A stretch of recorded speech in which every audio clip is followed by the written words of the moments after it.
Daniel Cross walked into his daughter's school cafeteria, expecting to surprise her with lunch. What he found instead would change everything.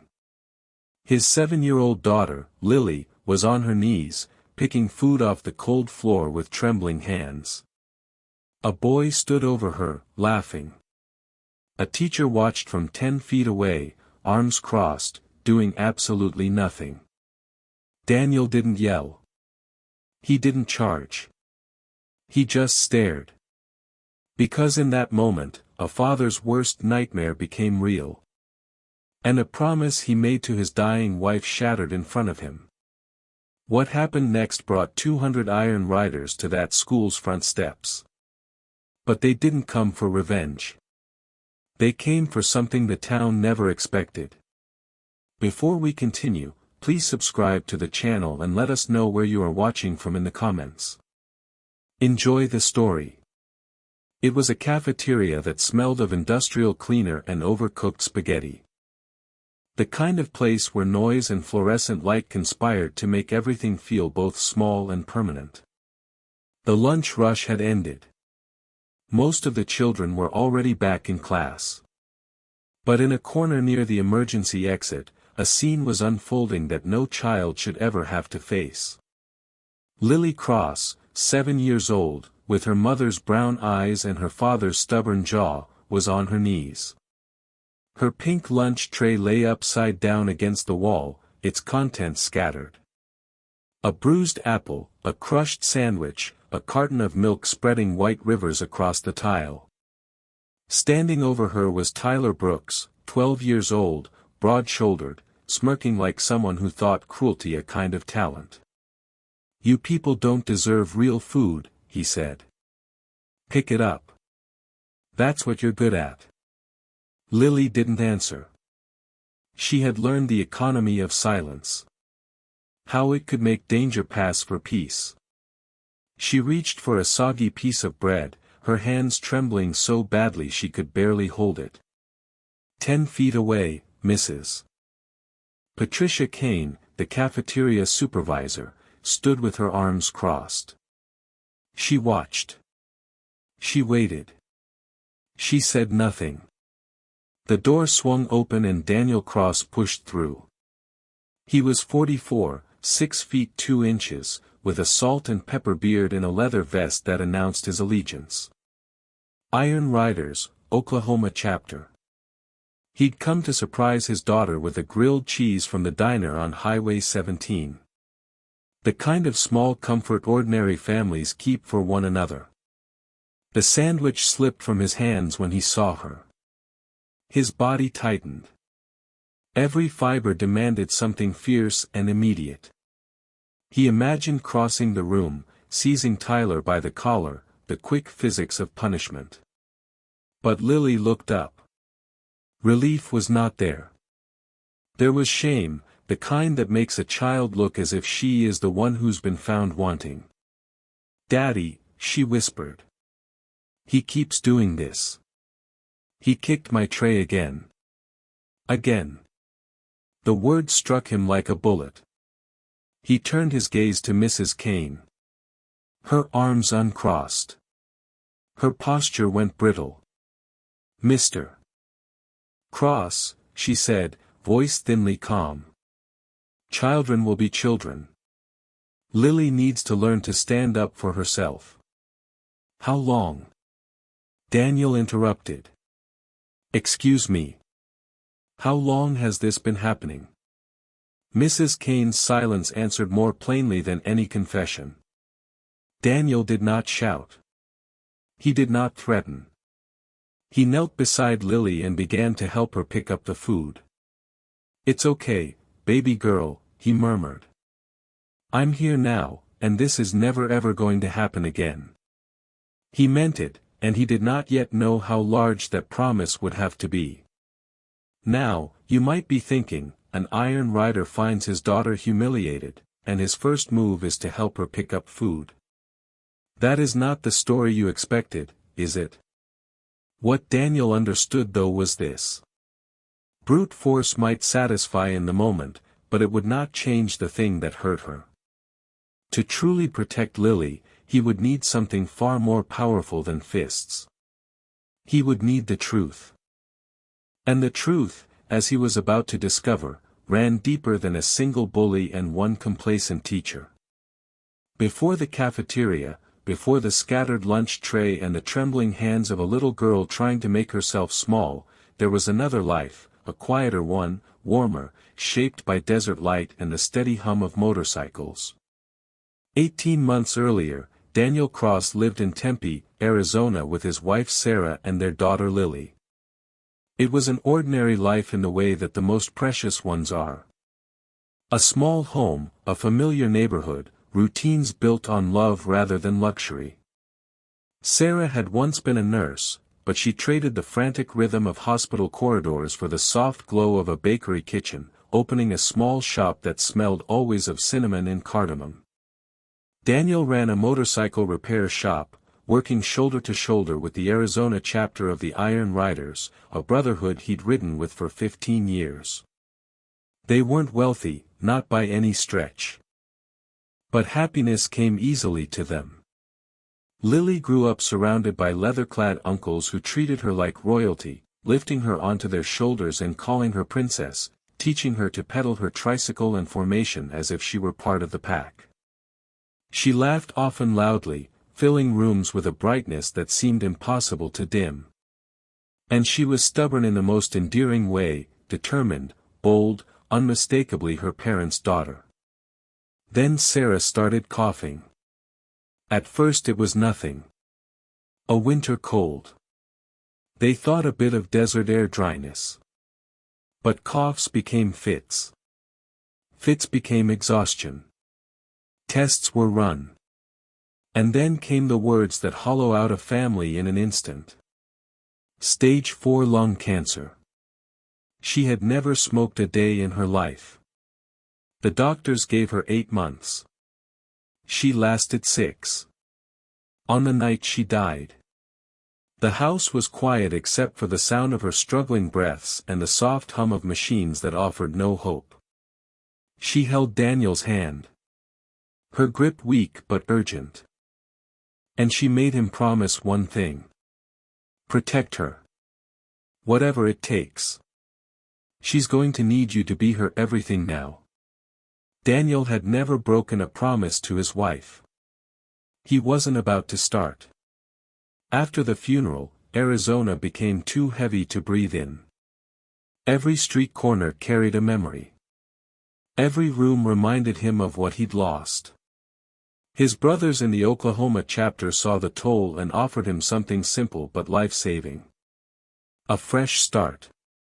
A position helping run the chapter's legitimate businesses, diners, distribution routes, honest work grounded in community.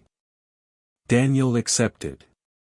He packed their lives into a truck, buckled Lily into the passenger seat, and headed east toward a sunrise he hoped would hurt a little less. But grief doesn't disappear. It only changes shape. In Oklahoma, Lily, once sunlight and sneakers, grew quiet. She stopped asking for friends to come over. She picked half-heartedly at her meals. She walked with her shoulders curled inward as if bracing for something unseen. Daniel told himself it was normal, a move, a loss, an adjustment. He believed she would settle with time. What he didn't know, what he couldn't have imagined, was that Lily was fighting a battle every single day at Oakmont Elementary. A battle she believed she had to face alone. Here's what I need you to understand. Lily didn't tell her father because she didn't want to burden him. She had just watched him lose his wife. She thought she was protecting him.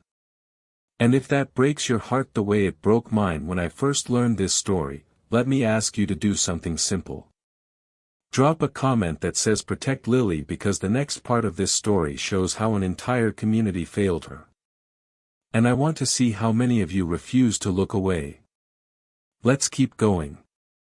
That night, sleep refuses to come from Daniel. He sits on the edge of Lily's bed. The room lit only by the soft glow of a nightlight shaped like a little crescent moon. Lily lies on her back, staring at the ceiling as if answers might be hidden in the plaster. He keeps his voice gentle, steady, even though everything inside him feels like a tightening wire. "How long?" he asks.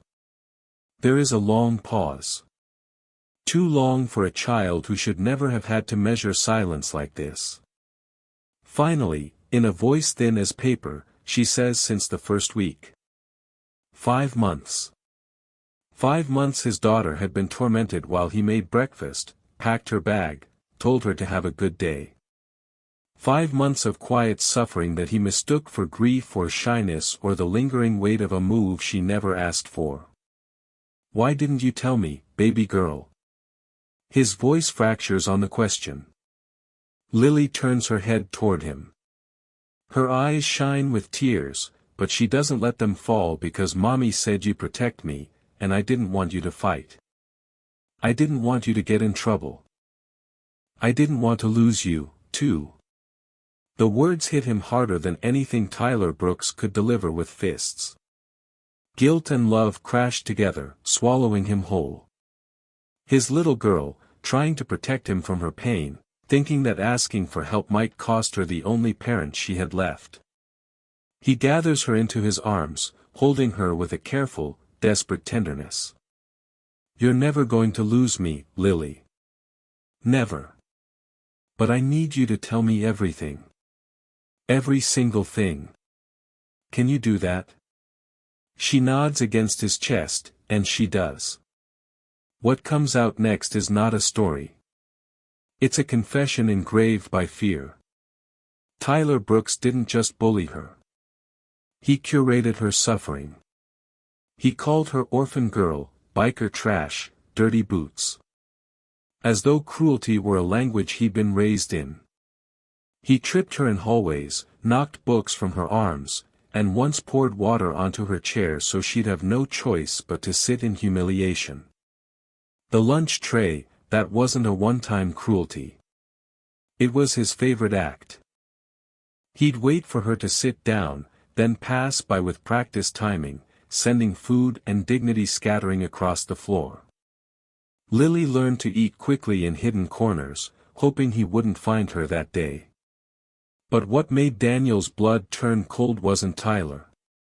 It was the adults. Lily had told teachers. She had told lunch monitors. She had told the school counselor. Every single time she received the same well-worn reassurances, clichés polished by years of complacency. Try to avoid him. Don't react and he'll stop. Boys will be boys. Each phrase another stone placed on her small shoulders. Daniel feels something in him crack open. Not rage, something deeper, older. The sense of a promise trembling under unbearable weight. He asks the question that has begun forming like a shadow in his mind. Why didn't anyone help you? Lily hesitates, then says the name she has heard whispered among adults with a mixture of respect and fear. Because his dad is Mr. Brooks, Gerald Brooks, school board member, local businessman, donor. Influence wrapped in a handshake and a checkbook. Daniel sits back. The pieces click into place with sickening clarity. This isn't a case of a school not knowing. It's a case of a school deciding not to act. When Lily is finally asleep, her breathing soft and even, Daniel steps into the hallway and closes the door behind him. He pulls out his phone, then another, then another. Parents first. Teachers he knows from pickups and fundraisers. The picture sharpens with each call. Tyler Brooks has 12 documented complaints from students over 3 years. 12 and nothing meaningful ever happened. A detention here, a single suspension that lasted only a day. Some parents pushed harder, but their concerns were dismissed with lines about exaggeration or miscommunication. Teachers tried to intervene, but there were consequences for crossing the Brooks family. One was suddenly reassigned. Another found themselves quietly removed from the after-school program that supplemented their income. A counselor who attempted to escalate an incident was told to consider whether she was misinterpreting normal developmental behavior. Gerald Brooks wasn't just on the board. He was the board. The superintendent owed him favors. The principal feared his influence. The staff knew better than to challenge the son of the man who signed their program budgets. Lily wasn't only confronting a bully. She was confronting a protected bully, shielded by a system that had long since decided whose children mattered and whose didn't. And in that moment, Daniel understands something with perfect clarity. Going to the principal won't fix this. Filing a complaint won't fix this. Meeting with the school board won't fix this. The rot runs deeper than paperwork and polite conversations. If he wants justice, real justice, he cannot walk into this alone. He is going to need his brothers. Now, I know what you might be imagining. 200 iron riders roaring up to a school, fists ready, chaos brewing. And maybe years ago, that's exactly what would have happened. But the brotherhood Daniel belongs to has grown wiser. They've learned that true power isn't measured by destruction. It's measured by building something so undeniably righteous that those who oppose it crumble under their own shadows. What they are about to do to Oakmont won't involve a single punch, but it will shake that town to its foundation. 48 hours after finding his daughter on her knees in the school cafeteria, Daniel Cross drove down the long cracked highway that led to the Thunder Road Diner. It was a place with peeling paint, neon that buzzed like a tired heartbeat, and parking spaces always filled with motorcycles lined up like loyal sentries. To most people, it looked like trouble waiting to happen. To Daniel, it was home, the unofficial headquarters of the Iron Riders Oklahoma chapter, and the only place he knew he could go when a problem was too big for one man to shoulder alone. Inside, the air smelled of coffee, motor oil, and old stories. Victor Stone Harrison sat in his usual booth, a mountain of a man with a gray beard, and eyes that had seen both violence and miracles. 20 years earlier, Stone had buried his own daughter after a drunk driver tore through his world. That grief lived behind his gaze, shaping the kind of leader he became. One who protected the vulnerable with the ferocity of someone who knew the price of loss. Daniel approached and Stone studied him for half a second before asking what happened. Daniel told him everything. The cafeteria, the bullying, the teacher who stood by, the months his daughter suffered in silence, and finally the name Tyler Brooks. Stone's jaw tightened, his voice dropped into something rough and steady. "You sure you want to bring the club into this, brother?" "I don't want to," Daniel said. "But I need to. The school board is protected. The bully's father runs half the town. If I go in alone, they'll bury this. They've been burying it for years." Stone didn't respond right away. He leaned back, weighing things the way only a man who has lived through tragedy can. Then he asked, "What exactly are you asking for?" There, in the middle of a diner filled with the low murmur of conversation and the occasional metallic clink of cutlery, Daniel let his guard fall. He didn't want fists. He didn't want threats. He wanted something larger, something impossible to ignore. Witnesses, the Iron Riders, for all their reputation, were built on a code. Loyalty, brotherhood, and the protection of the innocent. Outsiders misunderstood that code. Seeing only leather and noise, never the community work, the charity rides, the nights spent mentoring kids whose lives had gone sideways.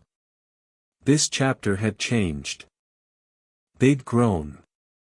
They'd softened in the right places and hardened in the ones that mattered. Daniel wanted to use what the world believed about them, a mixture of fear and respect, not to intimidate, but to illuminate. "If 200 of us show up at that school board meeting," he said, Cameras will follow. Reporters will ask questions. Everything they've been hiding will have nowhere left to hide. Stone nodded slowly, understanding the magnitude. You're not asking for war. No, Daniel answered. I'm asking for justice. That night, Stone called an emergency meeting. Nearly 100 members gathered, men and women who had lived hard lives and rebuilt themselves piece by piece. Daniel stood before them and told Lily's story. He told them about the kicked trays, the taunts, the bruises no one had cared to ask about. He told them about the teacher who watched and did nothing. He told them about the 12 documented complaints ignored by a system built to protect the powerful rather than the vulnerable. And then he spoke of Sarah, his wife, the promise he made to her, the promise he was on the verge of breaking if he didn't act now. There is a moment in every story, a single point where everything after shifts, where the tide turns because one choice is made with absolute conviction. When Daniel finished speaking, that moment arrived. The vote was unanimous. 200 Iron Riders would ride to Oakmont Elementary, not for violence, for visibility, for truth, for the kind of accountability that institutions fear because it demands honesty. But this wasn't going to be a mob descending on a school. It was going to be an operation. Stone began assigning roles with the precision of a general planning mission. 3 members with law degrees would form a legal team, gathering and reviewing every piece of documentation they could find. A media liaison would reach out to local news stations, ensuring the narrative couldn't be twisted before the facts were clear. A logistics coordinator would oversee the demonstration.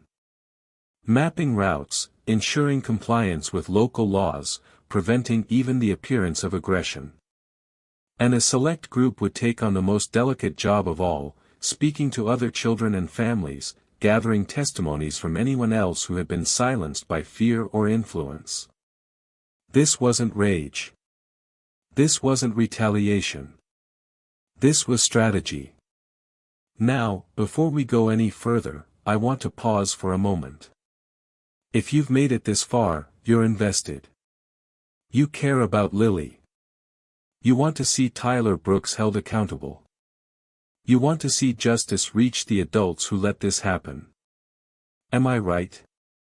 If I am, go ahead and hit that subscribe button because what happens next when 200 motorcycles roll up to that school at dawn is something I can promise you've never seen before. And trust me, you'll want to be here for it. Let's keep going. Daniel woke before the sun, long before the world stirred. For in the morning, that hour when the air feels thin, when choices feel heavier, when a man can hear the echoes of his own heartbeat, he checked on Lily first. She was still asleep, curled beneath her blanket, unaware of the storm gathering on her behalf. Then he stepped out into the pale darkness, and drove toward the staging area on the edge of town, a half-abandoned parking lot where the Iron Riders often met before long rides. What he found there stopped him in his tracks. 200 motorcycles lined the asphalt. Chrome catching the faintest hint of approaching dawn. But it wasn't the number that struck him. It was the people. Victor Stone Harrison stood at the front, broad, immovable, carrying the quiet gravity of a man who had once lost everything and vowed never to let another child fall through the cracks. Beside him was Maya Needle Garcia, still wearing her pediatric scrubs under her vest, having just finished an overnight shift. And there was James Preacher Davis, a former pastor who had left the church but never abandoned the idea that his purpose was to serve others, even if he now served from behind handlebars instead of a pulpit. And beyond them, scores more men and women the outside world dismissed as outlaws, misfits, the dangerous sort. Yet here they were gathering before sunrise, not for a rally, not for intimidation, but for a 7-year-old girl whose name most of them had only learned the night before. People who had survived hard lives, but not allowed those lives to harden their hearts. This is what the world never sees. They see the leather, the tattoos, the engines that sound like storms being born. They don't see the nurse who works double shifts to pay for her mother's chemotherapy. They don't see the former pastor who still prays under his breath for strangers he passes on the road. They don't see the fathers and mothers who've made mistakes, paid for them, and now choose every day to stand between the innocent and the darkness. 200 flawed human beings. Each one deciding on this morning to be a shield for a child they had never met. At exactly 6 o'clock, Stone raised his hand. 200 engines roared to life. The sound rolled through the open land like thunder caught in a metal cage. It rattled windows miles away. It vibrated through the bones of the people who heard it. Dogs barked. Lights flicked on in neighborhood houses. The formation pulled out in disciplined rows. Tight, smooth, practiced from years of riding together. Daniel rode beside Stone at the front. The two of them leading a river of chrome and leather stretching half a mile behind them. People emerged from diners, gas stations, and front porches as the procession moved through town. Some waved, others simply stared, phones held high to record the sight. A few looked uneasy, unable to reconcile the intimidating spectacle with the quiet purpose behind it. But most senses was happening, something that wasn't about fear, but about resolve. By 6:45, the procession arrived at Oakmont Elementary, and they did not surround it. They did not block entrances. They parked one by one in the overflow lot across the street. Engines died until only silence remained. 200 bikers stood there, not moving, not shouting, simply present, standing, waiting, watching. Inside the school, panic erupted instantly. Principal Helen Mitchell glanced out her office window, saw the sea of motorcycles, and turned pale. She fumbled for the phone and called the police.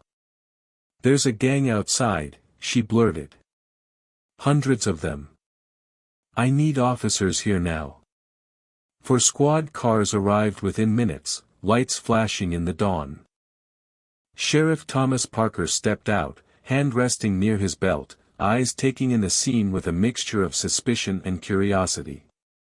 He expected a confrontation. Instead, he found order. Quiet. Not a single weapon visible. Not a single law being broken. Stone walked forward slowly, hands clearly shown. "Sheriff Parker," he said, voice deep but calm. "My name is Victor Harrison. We're here to attend the emergency school board meeting this afternoon. Until then, we'll be waiting here peacefully to ensure the safety of the children as they arrive, particularly one child, Lily Cross." The sheriff studied him. "You planning on causing trouble?" "No, sir," Stone replied. "But we're planning on shining a light on the trouble that's already here." Sheriff Parker didn't know it yet, but that light was about to burn hotter than anyone expected. While 200 bikers kept quiet watch, 3 iron riders with law degrees were already inside the county records office, pulling documents the school hoped no one would ever see.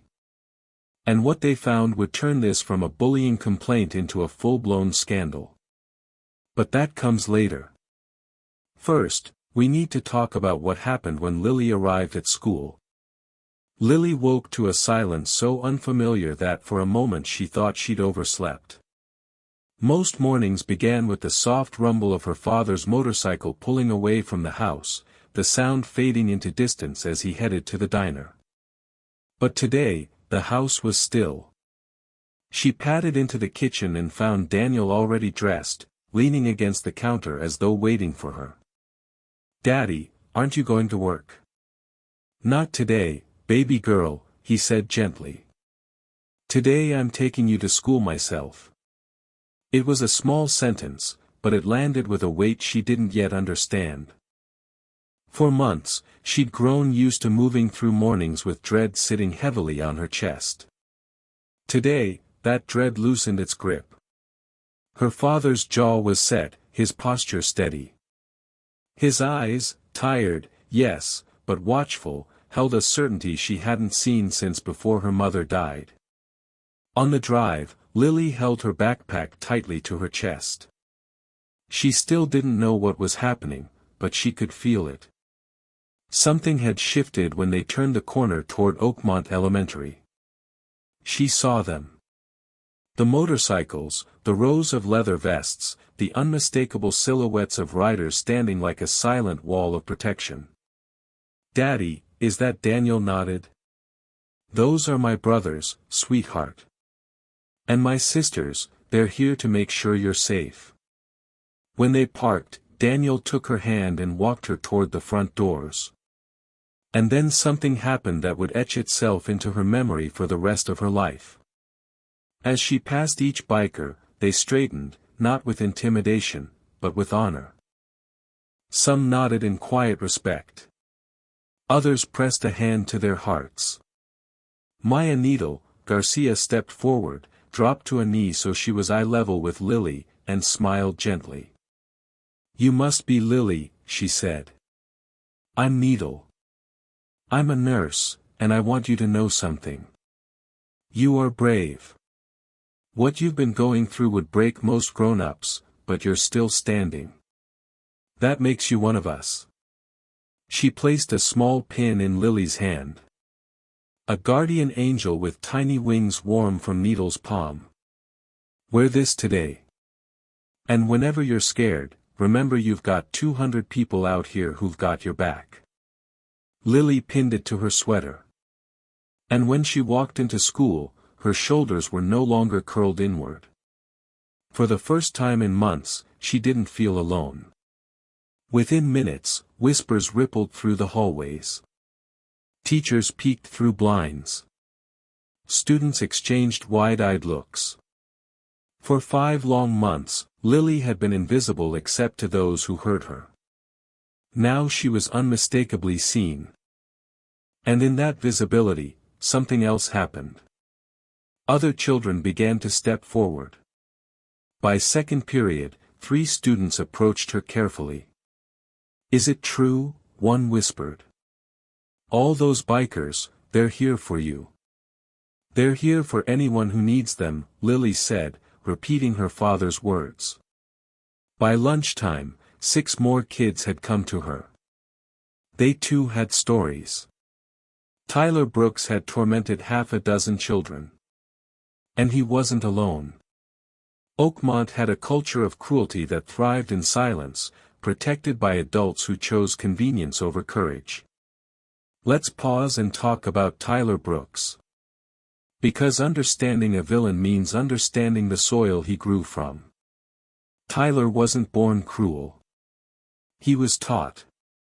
He came from a home where influence rewrote consequences. His father sat on the school board. His mother chaired the PDA. Donations shielded him. Phone calls erased complaints. Teachers who challenged him found themselves reassigned or reprimanded. Tyler learned early and thoroughly that rules were for other people. And then there was Mrs. Patricia Kane, the teacher who watched Lily's humiliation and chose stillness. Years earlier, she had tried to report a Brooks-related incident. 2 weeks later, she was stripped of her classroom and reassigned to cafeteria duty. The message was clear. Protecting children carried a price. Her fear doesn't excuse her failure. A child suffered in front of her, and she looked away. But her story proves something crucial. This wasn't one bad actor. This was a system built to punish the brave and protect the powerful. And that system was about to collide with 200 people who could not be intimidated. People who had nothing to lose and every reason to demand the truth. While the bikers stood in quiet formation outside Oakmont Elementary, their engines silent, but their presence unmistakable, another operation unfolded behind the scenes. One far less visible, but far more devastating. 3 members of the Iron Riders, each with a law degree and years of courtroom experience, had spent the day combing through public records at the county office. They weren't looking for rumors or hearsay. They were hunting for patterns, for omissions, for the fingerprints of institutional neglect. At 2 o'clock that afternoon, they returned to the overflow lot where Stone and Daniel waited. Their expression said everything before a single word was spoken. What they found was bigger, much bigger than a single child being tormented by a protected bully. Gerald Brooks hadn't just shielded his son. He had been using his school board position as a kind of quiet fortress, protecting the children of donors and influential families while leaving the vulnerable completely exposed. 14 separate incident reports involving children of major benefactors have been dismissed outright. 2 teachers who tried to report these incidents were quietly terminated under the vague banner of performance issues. And perhaps most damning of all, a clear pattern emerged in the digital logs. Complaints disappearing, sealed without proper notes, or simply deleted altogether. This wasn't negligence. It was orchestration. The system wasn't merely failing children. It had been engineered to fail them. For Daniel, the revelation felt like the ground shifting beneath him. Lily wasn't the first. She wasn't the only one. She was simply the one whose suffering collided with a father who refused to accept silence as an answer. And now, armed with evidence instead of rage, the Iron Riders had the leverage they needed to expose a decade of buried harm. By 3 o'clock, the story had begun spilling beyond the schoolyard. 3 local news stations arrived, cameras and microphones ready, drawn by the extraordinary sight. 200 bikers standing peacefully outside an elementary school. To some, it looked like a standoff. To others, a mystery, but to the people gathered there, it was the beginning of truth rising to the surface. Diana Martinez, the chapter's media liaison and a former journalist, stepped forward before any narrative could be twisted into sensationalism. She did not posture. She did not deliver threats. Instead, she handed reporters a meticulously organized packet. Inside were the facts, documented complaints, the sealed files, the statements from silenced teachers, and the accounts gathered from children who had been too afraid to speak until now. Diana knew the nature of news cycles. Outrage burns bright and fast, but documentation, cold, clear, undeniable, endures. It forces reckoning. It rewrites narratives. By the time the 5 o'clock news aired, the headlines had changed. It was no longer about a biker gang gathering outside a school. It was about a grassroots investigation that had exposed nearly a decade of systemic bullying, cover-ups, and abuses of power at Oakmont Elementary.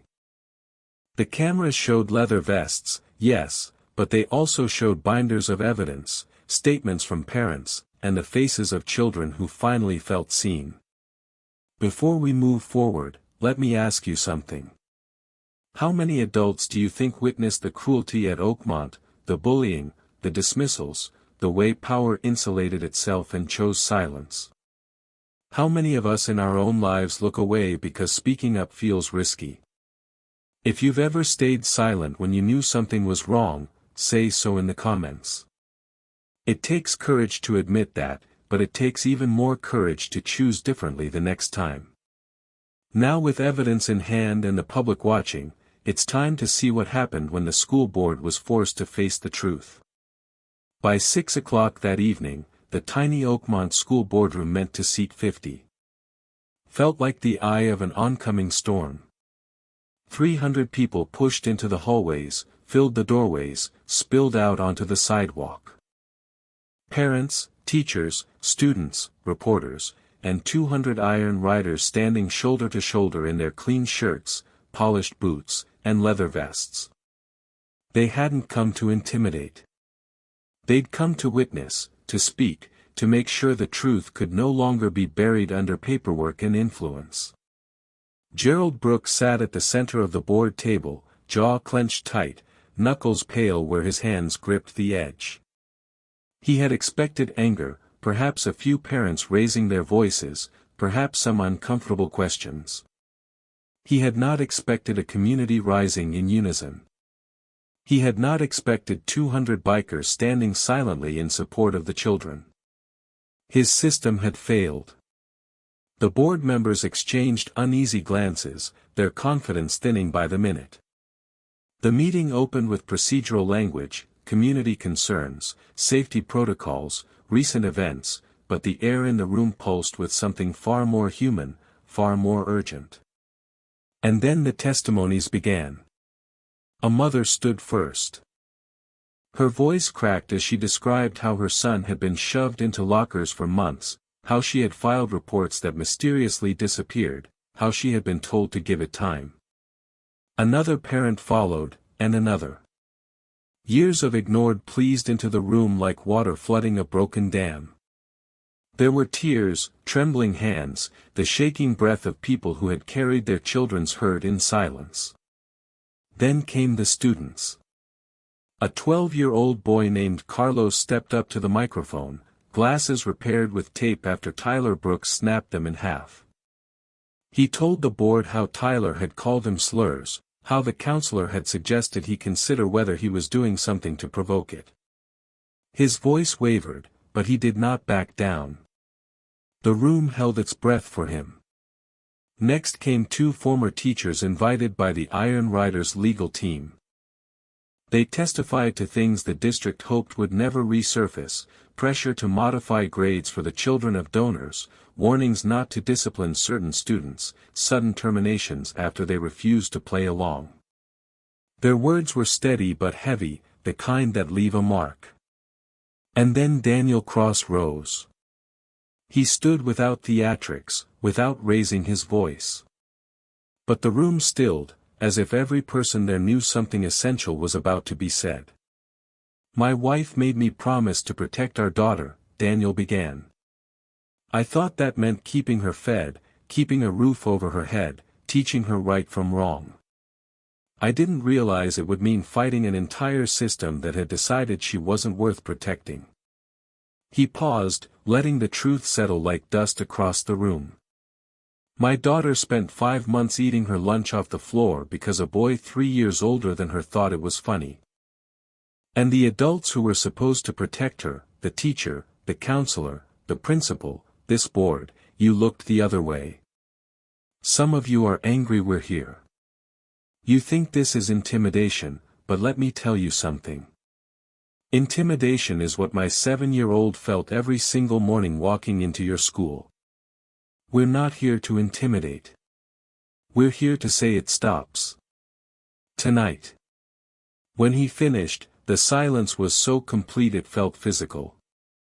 Gerald Brooks leaned into his microphone.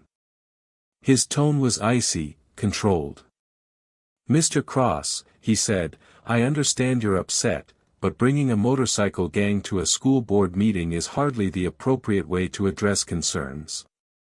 If you had followed proper channels, stone-cut and voice calm, but unwavering. We have documentation of 12 children following proper channels with your son, Mr. Brooks. Every single time, those channels led nowhere. I wonder why." The silence that followed wasn't confusion. It was recognition. It was the moment a community realized the truth had finally been spoken aloud. What happened next would change Oakmont forever. But the real shift didn't begin in that boardroom. It began in the hours that followed when the news spread beyond town lines. When state officials began making calls and when 3 board members quietly announced they were stepping back to spend more time with family, the dominoes had started to fall and Daniel Cross was about to watch the promise he made to his wife finally take root. Over the next 72 hours, Oakmont found itself thrust into a reckoning no one in the district had imagined possible. A story that began with a single humiliated child now unfolded across television screens, news feeds, and dinner table conversations nationwide. The footage of 200 bikers fictionally portrayed here as members of a reformed motorcycle brotherhood standing silently outside an elementary school spread with astonishing speed. People who had never heard of Oakmont before watched the scene in disbelief. Not a protest fueled by anger, not a confrontation marked by threats, but a peaceful stand taken on behalf of a 7-year-old girl who had slipped through the cracks of the very system meant to protect her. The country reacted. The stereotype of bikers as inherently dangerous clashed with images of grown men and women kneeling to give a guardian angel pin to a frightened child. Narratives cracked open, assumptions shattered, and alongside that shift, the public's trust in the Oakmont school system crumbled. The meticulously organized documentation handed to reporters sealed complaints, erased records, testimonies that were ignored for years, painted a picture of corruption so systematic it was impossible to dismiss. Justice, slow at first, began to gather momentum. Within hours, state education officials announced a formal investigation. The school board scrambled, calling an emergency closed session. Though behind those closed doors, panic outweighed strategy. Gerald Brooks, the man at the center of it all, hired a crisis management firm in a frantic attempt to salvage his reputation. But the move only deepened public suspicion. A man confident in his innocence seeks truth. A man afraid of exposure hires consultants. By Friday, exactly 1 week after Daniel Cross had walked into that cafeteria and seen his daughter kneeling on the floor, consequences began to take shape. Mrs. Patricia Kane, the cafeteria supervisor who stood and watched multiple incidents without intervening, was terminated. Documentation revealed she had witnessed at least 3 separate episodes involving Tyler Brooks and failed to act or report any of them. Superintendent Walter Thompson resigned abruptly, citing personal reasons, though an audit soon uncovered that he had knowingly approved the sealing of 7 complaint files involving donors' children. 3 school board members, including Gerald Brooks himself, resigned to avoid formal ethics investigations, and for the first time in his young life, Tyler Brooks faced real accountability. He was suspended indefinitely, enrolled in mandatory counseling, and barred from unsupervised areas and extracurricular activities. Notice something important. None of these consequences came from violence. Not one came from intimidation or threats. They came from truth, documented, organized, and presented in a way no one could ignore. The motorcycle brotherhood in this fictional story hadn't laid a hand on anyone. They hadn't cornered or coerced. They simply refused to let the darkness remain hidden. But justice wasn't the ending. It was only the beginning. The following weekend, the bikers returned to Oakmont Elementary, not to protest, not to pressure, but to give back. They brought a check for $42,000 raised from fictional chapters across Oklahoma. It was money meant not to erase the past, but to rebuild something better for the children still living in its shadow. The funds covered free breakfast and lunch for every student for the rest of the school year. They paid for new cafeteria seating, bright lighting, and repairs that had been neglected for years. And perhaps most importantly, they funded the development of a comprehensive anti-bullying program created with the help of child psychologists. But their work reached even further. They established Guardian's Shield, a volunteer initiative in which vetted members took turns supervising morning drop-offs and afternoon pickups. Their presence became a quiet but powerful deterrent, visible enough to inspire confidence, steady enough to reassure children who had learned not to trust the adults around them. The transformation was profound. A week earlier, Oakmont had been defined by secrecy, fear, and silence. Now, it began to hum with something entirely different. Accountability, protection, a sense of community long overdue. And here's the part worth lingering on. Remember when this story began, the expectation it challenged? Many assumed that if 200 bikers showed up at a school, chaos would follow. Violence, intimidation, the worst stereotypes playing out in predictable fashion. But that's not what happened. Instead of destruction, they chose restoration.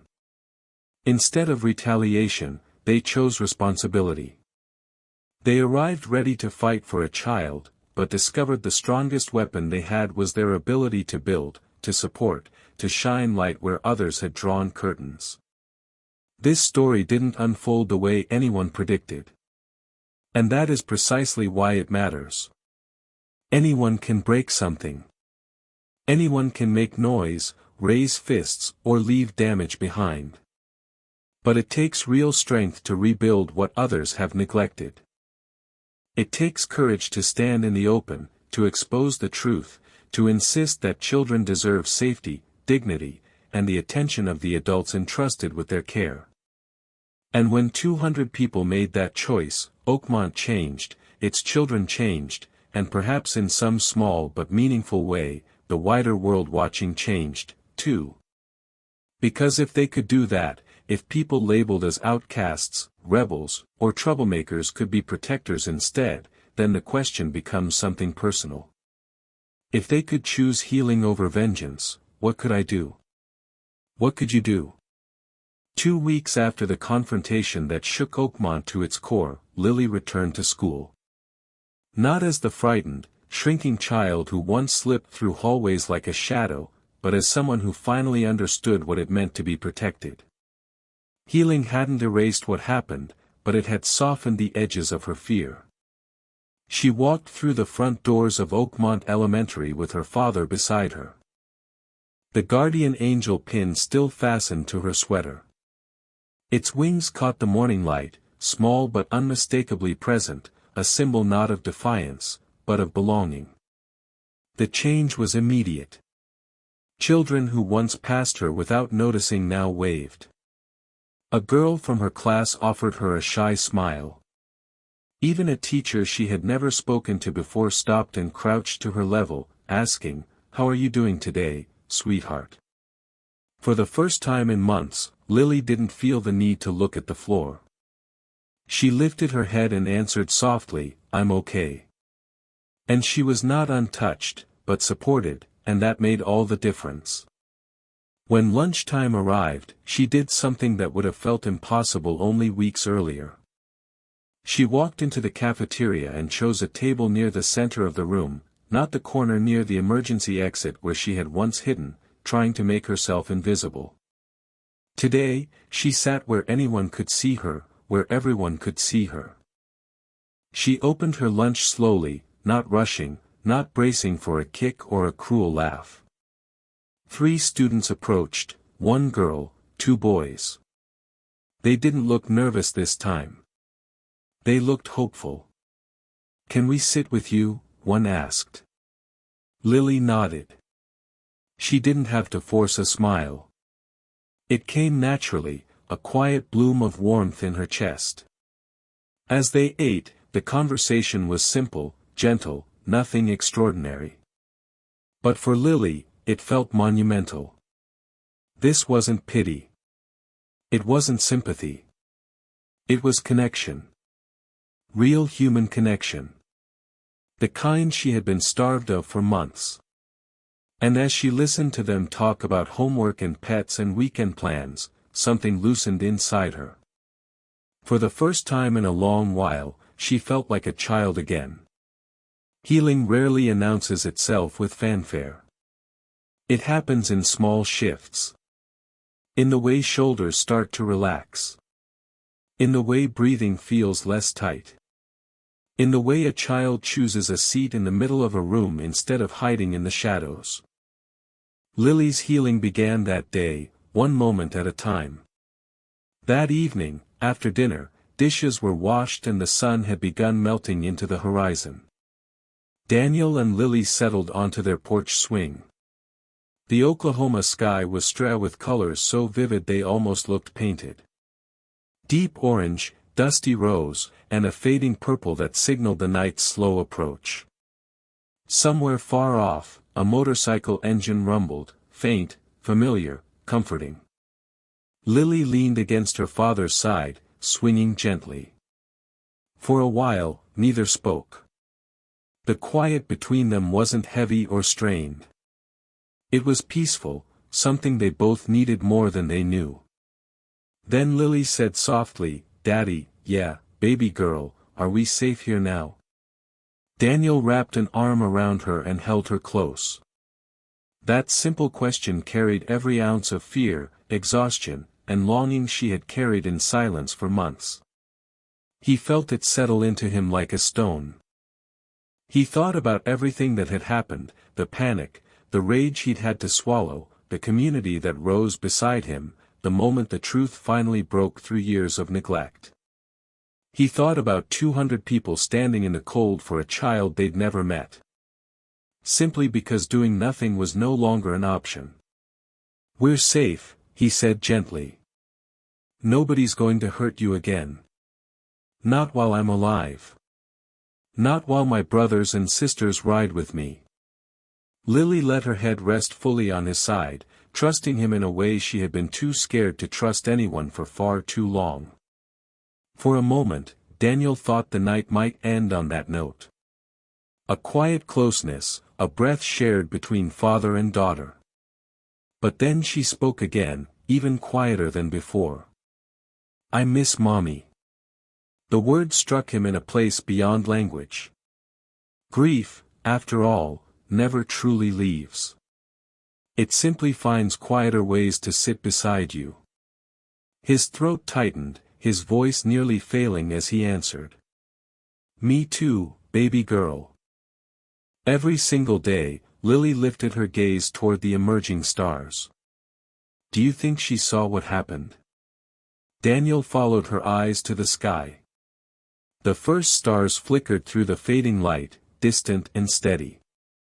He took a long breath, letting it fill him.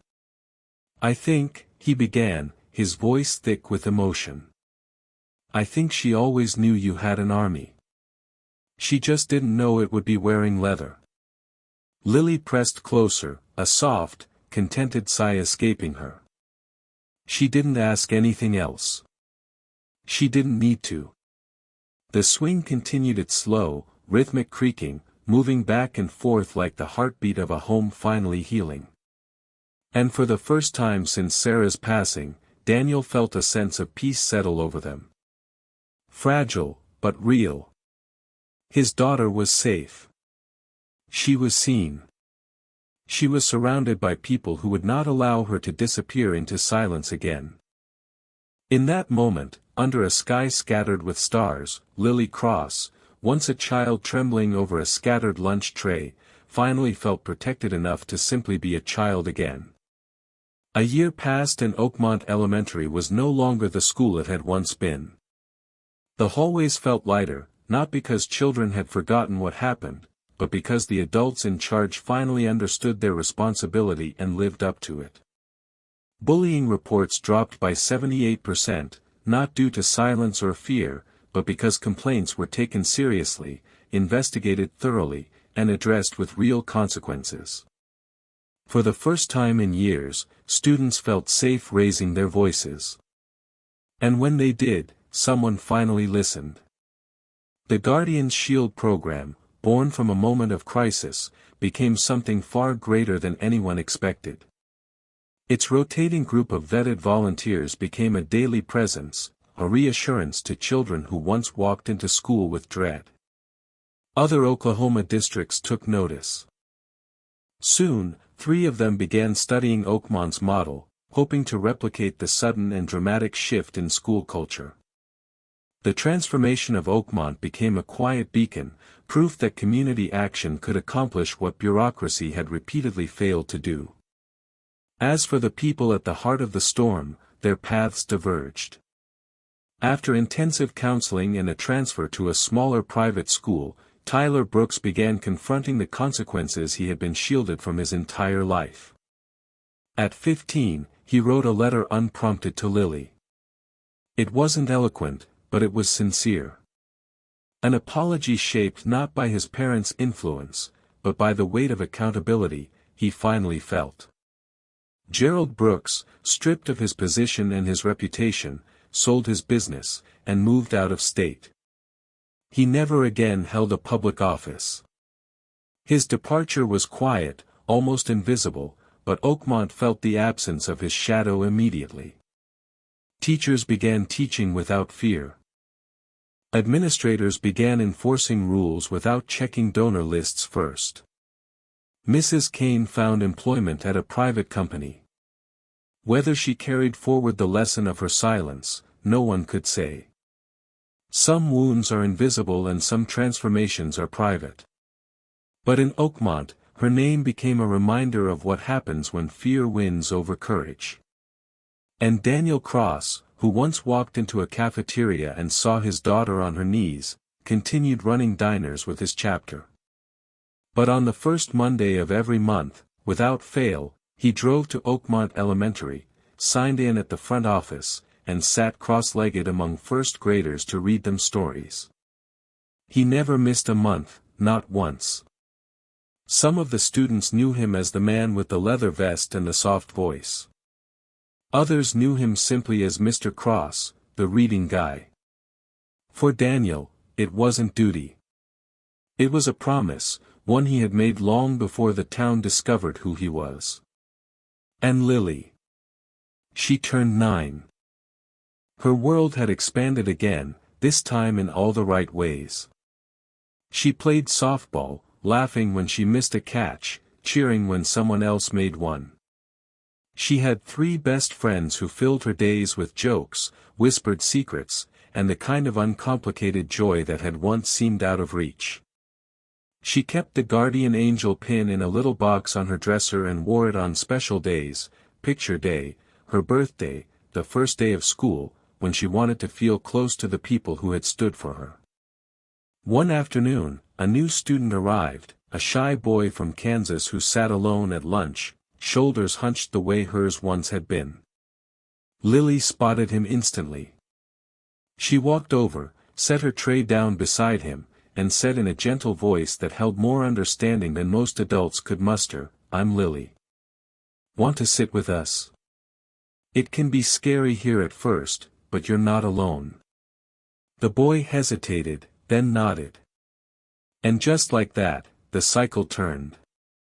Pain transformed into protection, fear into kindness, silence into welcome. In that small moment, Lily became what she once needed most. The boy said yes.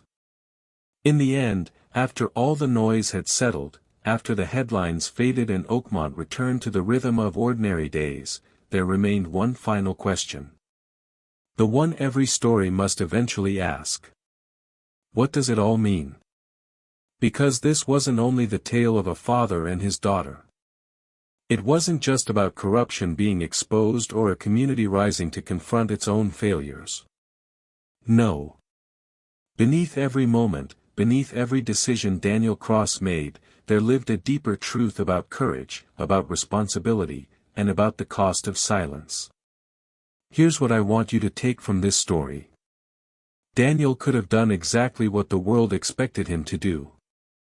He could have stormed into that cafeteria, fists clenched, throat roaring with fury. He could have confronted the boy, threatened the teacher, demanded answers from the principal. He could have let anger be his weapon and no one who knew his grief would have blamed him for it. But what would that have changed? He would have been arrested. Lily would have been further traumatized. The school would have dismissed him as another violent biker, not a grieving father fighting for justice. And the system that failed her would have remained intact, untouched, unchallenged. Instead, he made a different choice, a harder choice. He gathered his brothers, not to intimidate, but to testify. He gathered evidence, not excuses. He brought cameras, not crowbars. He exposed lies with truth, not fear. He took a system built to protect the powerful and turned its own rules inward, forcing it to examine what it had allowed, what it had enabled, what it had ignored. And in doing so, he didn't just protect his daughter. He protected every child who had been told to just ignore it. Every parent who had been dismissed, every teacher who had been pressured into silence. That is the real power here. Not the motorcycles, not the leather, not the image the world had assigned to men like him. The real power was the willingness to drag injustice into the light and refuse to let it hide again. The courage to stand in truth even when it meant being misunderstood. The strength to fight gently, loudly, relentlessly, without throwing a single punch. Lily's story ended well for one reason. Someone stood up. Someone said enough. Someone was willing to be uncomfortable. Willing to be judged, willing to be talked about and doubted and criticized. Also, a 7-year-old girl would never again crouch on a cold cafeteria floor, picking her lunch off the tiles while adults pretended not to see. And here's the part that should stay with you long after this story ends. There are Lilies everywhere. Kids in your neighborhood, kids at your church, kids in your extended family, children who walk into school each morning carrying fears they never speak aloud. Children convinced that no one will believe them, that no one will help, that no one cares enough to step into the mess on their behalf. They are quieter than Lily or louder or better at hiding their pain. But they exist in every town, every classroom, every community. And the truth is, you don't need 200 motorcycles to change their story. You don't need leather jackets or roaring engines or a brotherhood standing behind you. You just need to pay attention to listen when a child hesitates before speaking. To notice when someone grows smaller day by day. To ask the uncomfortable questions. To believe them the first time they tell you something is wrong. To care enough to intervene. Even if your voice shakes. Even if others roll their eyes. Even if taking action makes you the difficult one, because that's how the world changes. Not with grand gestures or viral moments, but with ordinary people refusing to stay silent. With adults choosing discomfort over complicity. With communities remembering that their first duty is to protect the vulnerable, the frightened, the small. If we paid attention, really paid attention, stories like Lily's wouldn't happen in the first place. And now before you go, there's something I want to ask you. Something simple but deeply important. If this story meant something to you, if it stirred something in your chest, if it reminded you of your own past, if it made you think differently about what it means to stand up, then I want to hear from you. Tell me who your protector was, who stepped between you and the hurt when you needed it most. And if no one did, if you had to weather the storm alone, tell me what you wish someone had done. Tell me what would have made you feel safe. And if you believe children like Lily deserve protection. If you believe bullies and the adults who enable them should never win, then I'm inviting you to stay. Subscribe, comment, share this story with someone who needs to hear it because I'm going to keep telling stories like this. Stories about ordinary people choosing courage when silence would have been easier. Stories about justice born not from fists but from community. Stories about what happens when the overlooked are finally seen. One like, one comment, one share. That's you saying, I stand with Lily. I stand against cruelty. I stand for the children who can't stand for themselves. And I hope you do. I'll see you in the next.